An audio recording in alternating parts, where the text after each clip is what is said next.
oh maybe, you like my easy smile. And maybe, oh maybe, we'll stop for a little while. And maybe, oh maybe, I'll ask if you like tea. And maybe, oh maybe, you'll have a cup with me. And maybe we don't, and decide to take a walk. And you and I will ponder as we wander, as we walk. Ponder While We Wander is so grateful for our first community sponsorship. A big shout out to Pine Tree Market, run by Michael and Katie Henderson, and their lodging support for us during our stay in Yosemite National Park. We're so grateful not only for their support, but their excitement in helping us share all things ecopsychology to a wider audience. If you ever find yourself in Wawona, California, make sure to swing by Pine Tree Market, your corner market, while you're in Wawona, and say hi for us. Sam the cat would love some pets as well. He's always at the ready to greet his human friends. And you and I will ponder as we wander, as we walk. Welcome to Ponder While We Wander. We're two friends who happen to be therapists go on a walk as we discuss relationships, nature, and meet life in the moment. Each episode is grounded in some aspect of ecopsychology, but can take us anywhere as we ponder while we wander. And you're invited to come along. Hello, Amber. Hi, Natasha. I think you're over there. I can't really see you, but I can hear you. Yes, I think this might be the first episode that we're recording in the dark. Yes. Yes, it is. We're recording it in the dark, and we are here in Wawona, California, which is in the Yosemite National Forest. Mm-hmm. And it is the ancestral home of the Yosemite Indians and the Miwok tribe.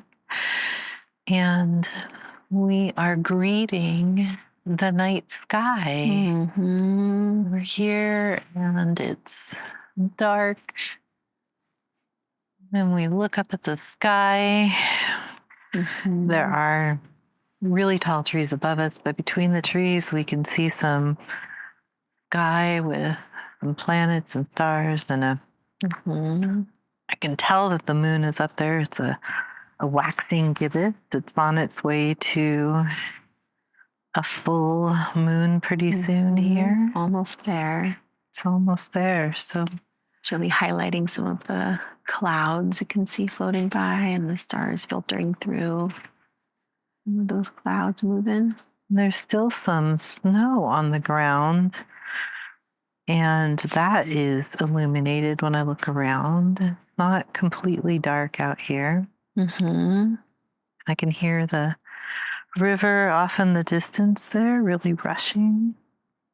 Ooh. Something's walking around in this. Something's up there. Pine cones falling. Yeah. My back is facing the ravine, so you let me know if there's creatures coming over. I'll let you know.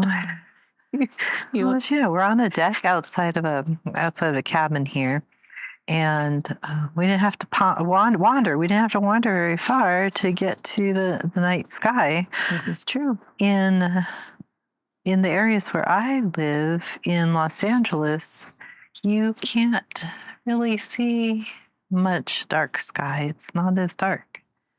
And I really appreciate that about this area up here. We're talking a little bit about stargazing today and the effects on humans. Mm-hmm. And this is one of my absolute favorite activities is stargazing. Mm-hmm. And when I'm in Los Angeles, even when there are astronomical events like a comet, or there's some kind of other astronomical event, it is hard for me to get to a place where I can have good viewing. So I'm really appreciating this space tonight. Absolutely.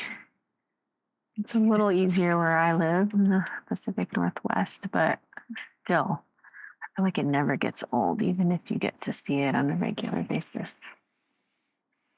It's always fun to go out and gaze into the sky, Yeah. feel the vastness of it all. And of course, there are scientists who do studies on everything. And I've talked about this, that stargazing actually does have a positive effect on humans.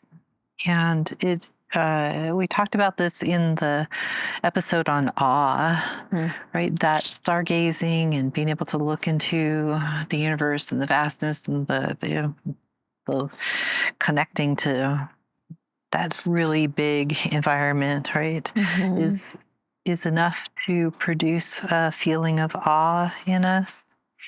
And I think that is really important, especially that connecting to something bigger than oneself. When we're talking about ways of moving from maybe an egotistical way of living in the world and being able to center ourselves more around kinship, interconnectedness, and relationship with other than human nature. So what a wonderful way of connecting to something larger than ourselves, than to be outside in nature, look up at the night sky. And stargazing can in itself be a contemplative practice. And it certainly, for most people, connects us to a deep curiosity or wonder about the universe, our origins of the universe. How did we get here? Some of those bigger questions. And just by doing that, it can help us boost our creativity or also help us see things in different ways. So problem solving can happen or connections can be made. So yeah, such important things to unplug and push back against that attention economy that is happening. Absolutely. I think of also the benefits of connection and like the meaning making and stories and memories that I can think about when I think of stargazing. And yeah, that like one that is coming to mind is almost feels like time travel when you're a kid and you fall asleep in the car and you wake up somewhere else. But I have lots of memories of like being in the car driving home late at night when I was younger with my parents. And where I grew up, there were not a lot of street lights, if any, once you got out of town. So we always had such a beautiful view of the stars driving home. And I would, lean my head against the window and look up and always look for like, it's Orion's belt that I was always looking for, or like a small little constellation that I would always look for to find. And it was always just like a soothing companion on the drive home in the dark car, the dark highway. So I think about that, and I'm sure if people were to pause for a moment and think about maybe memories that they have or shared memories with someone they cared about, or even individual memories of stargazing, I think we could probably do several episodes on people just sharing their memories and stories about times that they've gazed at the sky, did some beautiful stargazing with people. So yeah, our friend Michael, who their family owns the Pine Tree Market here in Wawona, he is a really excellent guide to the sky. I mean, they live out here, but he has known this area and known the sky for a long time. And he is one of the best peoples to point out the different constellations. And he's got them down and can really help us find them. I know some of the major ones usually in the season, but some of the more obscure ones, he's on it. He's really good at being able to locate them. Yeah, it's really fun to stargaze with someone like that knows the constellations and help you find them in the sky like a puzzle. Yeah. But that isn't going to be something that a lot of people can do. I looked up a statistic about our night sky and how it has gotten brighter because of light pollution from industrialized areas. Wow. And one of the things I found out was that the average night sky has gotten brighter by 9.6% per year from 2011 to 2022. And it's the equivalent to doubling the sky brightness every 8 years. Oof. That's a lot. It's That getting is a to the lot. point where in 2018, 80% of North Americans can no longer see the Milky Way, and 60% of Europeans can no longer see the Milky Way. And the exception to this are areas where regulations have been created and enforced. So there are some areas where that is happening. But this is an important topic, I think. I don't think I realized it was that high, that what you're sharing right now, of how many people aren't able to see that. Yeah. Not only see that, but coming outside and having darkness, like this is what connects us to our relationship with darkness. And I don't know if we can really appreciate this, but darkness, without having darkness, it really does upset a lot of things and processes. There's the study of the effects of darkness, the biology of directly and specifically being affected by darkness is called scotobiology, as opposed to photobiology, which is the effect of light. Right? But I know you were researching some things. What did you find out about darkness? I like this scotobiology. Tell me more about that. Yeah, about the effects of not having dark. Yeah. I was thinking about, some of the metaphors of darkness, and, Carl Jung talks about like the dark night of the soul, and, the metaphor of that of, it's like very painful and yet necessary experience where we're kind of like unraveling, both like psychological or spiritual ways of that no longer serve us, in order to kind of foster like this deep self-transformation. And so, we think about that metaphorically, but then if we think about that of also losing darkness, like, it's like, are we losing the dark night of the soul? I mean, I know they're not exactly the same, but I think of it in terms of just even considering that, like if we lose, our actual darkness of having the night sky, how that might impact our dark night of the soul. And I also think of the ideas of, what darkness brings up too, of like the collective shadow, right? Where there's maybe this collective unacknowledgement of aspects of society that, if they're not addressed or tended to, can lead to chaos and suffering. And so, we need darkness, physically, metaphorically, spiritually, intellectually. Yeah, I think it's something that we tend to have judgment on, or even be scared about darkness. There's a quality of uncertainty that comes with it. But you're absolutely right. Like from a biological perspective, darkness plays an incredible role on animals.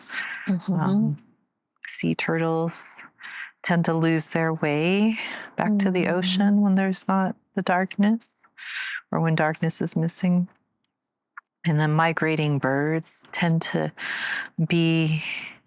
get confused, and there are more bird strikes, which means birds hitting buildings, or they fly and migrate at night. And so there's a level of birds not making it to their destinations because of the light pollution that's going on. Even in our own metabolism, our human metabolism, we need a certain amount of darkness in order for our metabolic system and our circadian rhythms to regulate. And these things are part of are the systems that control our hunger or activity levels, our body temperature, a whole bunch of things. So Their circadian rhythms can be impacted. yeah, Sleep cycles. yeah. And so just I know some shift workers, people who work at night and like have that switched around, like that is so stressful on the body. There are lots of things that we can try to do to get that actual sleep. But when you don't have the darkness and when you don't have your, natural circadian rhythms, it's really discombobulating, and it can lead people to anxiety, depression. We know new parents who have lack of sleep, right? If you have that sleep deprivation for a month or so, you can start to have symptoms that look like depression when it's really sleep deprivation. So that darkness and being able to sleep and having really good periods of that dark rest, there's biological function to that. As well as there are plants that are sensitive to the cycles of dark and light. And when they don't get that, they either can't complete their reproductive cycles or don't thrive. And a lot of things are thrown off when we don't have darkness. Oh. I know there's an organization, darksky.org,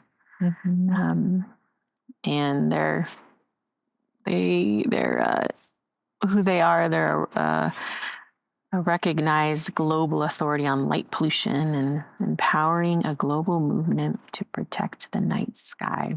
And part of their mission is to sort of restore this nighttime environment, protect communities and wildlife from light pollution. And they have lots of ways to kind of get plugged in that they have on their website, and they talk about and protecting these communities. But it is a global need, not just a local need, but a global need to address light pollution and, I guess, lack of access to dark sky.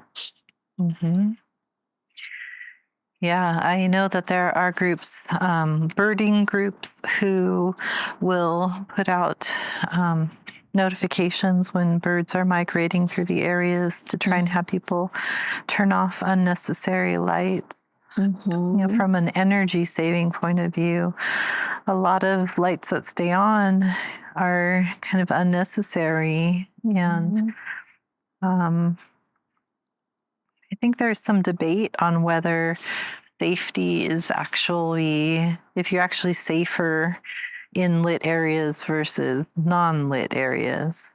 I think that a lot of we're just not as adapted right now to darkness. It takes a while for our eyes to adjust and for us to be able to navigate around. But one of the things that I see cropping up a lot are night hikes in local areas. And those are fun. There's always a sense in like a night hike of maybe a little bit more risk that is involved with that. But then also it's kind of exciting because you don't see what's out there, and your imagination can run wild. I mean, how many scary movies like take place in the dark, right? Or like when the lights go out, like so true. Anything can happen. The mystery of the darkness. Yeah. And I think that um, yeah, being able to have some of those stories, like remembering a time in your life. I was thinking about this subject, and the one that came to me was, I think I was 13 years old or so, Mhm. and I don't remember the area, but I had hiked out with my I think it was a school camping trip. Mhm.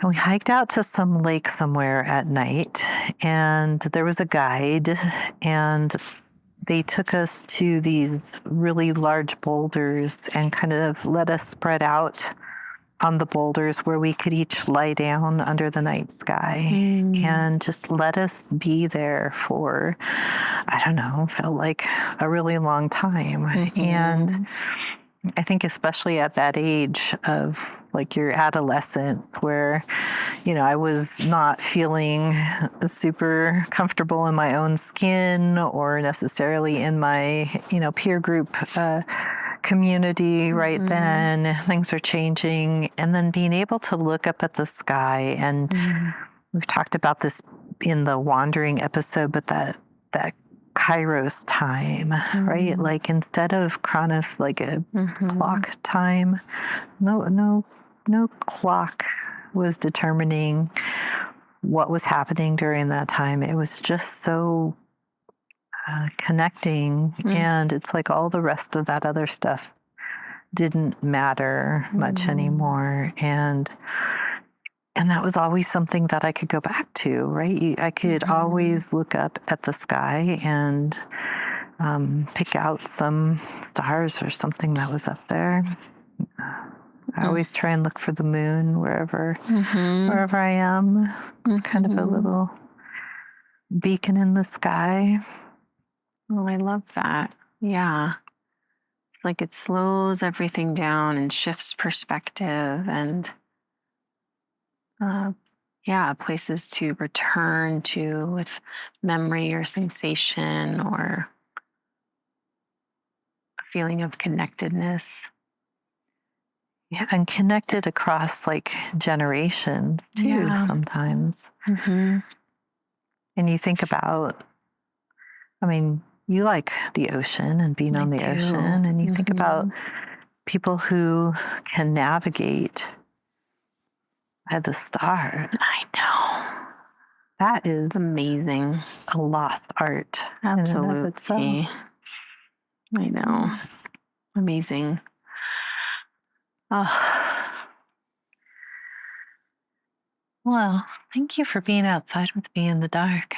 Yeah, you too. Thanks for being out here with me. It's always nice to be in the dark with somebody, just in case you need to hold their hand, just in case it gets a little, a little scary. Yeah, though I really appreciate the metaphors of darkness, and I really appreciate the necessity of darkness as we've been talking about, I wouldn't say that I'm someone that loves being in the dark by myself. So I feel like it is different being in nature for me in the dark and being able to see the sky and the stars. I think there's something else that feels more connected there. But yeah, sharing it with another person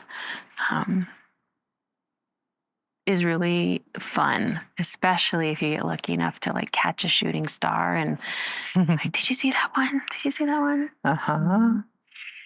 Yeah, I like going, especially around here. There are places where I can take my camera and do some astrophotography, some night photography. And it's interesting because even then, even in a place like this, I still get some light pollution that comes into those pictures. You don't even realize that even when you're in a more secluded place like this, that light pollution can travel hundreds of miles. Yeah. And really come in. But I do get better pictures than I would ever get at home. So there's that. Right. Varying degrees here. Varying degrees. Do you have any ponder points that you were thinking about? I have I wanted to share a Carl Sagan quote, and Love me some Carl Sagan. he's an American astronomer and science communicator, and Philosopher. and worked with NASA. And this quote said, "The nitrogen in our DNA, the calcium in our teeth, the iron in our blood, the carbon in our apple pies were made in the interiors of collapsing stars. We are made of star stuff." And I just love what he says about that in these quotes. And it really helps me think about our interconnectedness and connectedness to something bigger than ourselves. So, Yeah.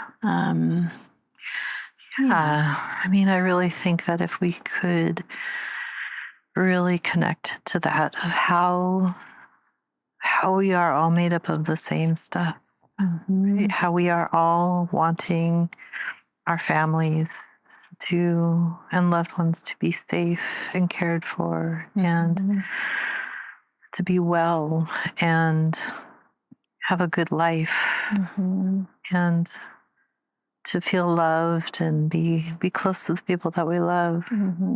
I don't think that we could continue to treat each other the way that we are if we could really connect to that. Yeah. If only we could see from where we are. Yeah. Thank you for that quote. You have a ponder point? I think I would love people to get outside at night every once in a while. Not to interrupt you, but there's people walking right now. People outside. Yeah, there's night walkers. So Night walkers. maybe they knew you were going to put that wander out before. Good job, I can everybody. see their little headlamps in the bushes over there. Yay. Sorry, continue. Yeah. Be like these people out here with us. Go for a walk outside. But also, you can also keep it like on a cycle. Some people like to maybe do a full moon walk where the light is a little brighter and you can really appreciate the splendor of the moon. Or maybe you like it dark and you go on new moons. But even just being able to track that or put that on a schedule so that it reminds you of something that you can get outside and do at night.